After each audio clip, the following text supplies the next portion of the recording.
A writ of execution is the court order that authorizes the sheriff or marshal to seize the debtor's non-exempt property to satisfy a judgment. It's the central enforcement instrument for bank levies, vehicle seizures, and personal property levies. Here's how to obtain and execute one effectively. A writ of execution can only be issued after a judgment has been entered and the applicable waiting period has passed.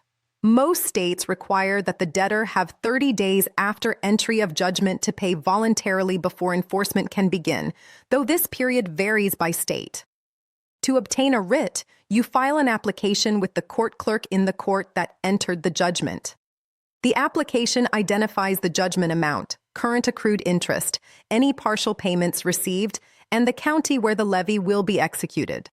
The clerk issues the writ, which is an official court document directed to the sheriff or marshal. You then deliver the writ to the levying officer, the county sheriff or marshal in the county where the debtor's property is located.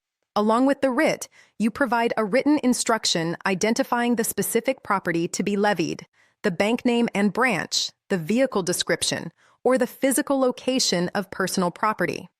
The levying officer executes the levy by delivering a notice of levy to the bank, seizing the vehicle, or taking custody of the identified personal property. There are service fees for the levying officer's work, which are typically added to the judgment amount as collection costs. One critical detail: a writ of execution is generally valid for only 180 days in most states, sometimes up to a year. If the levy isn't executed within that window, a new writ must be obtained. Bank levy timing is everything. If you levy a bank account that turns out to be empty or nearly empty, you've spent the levy fee for minimal return.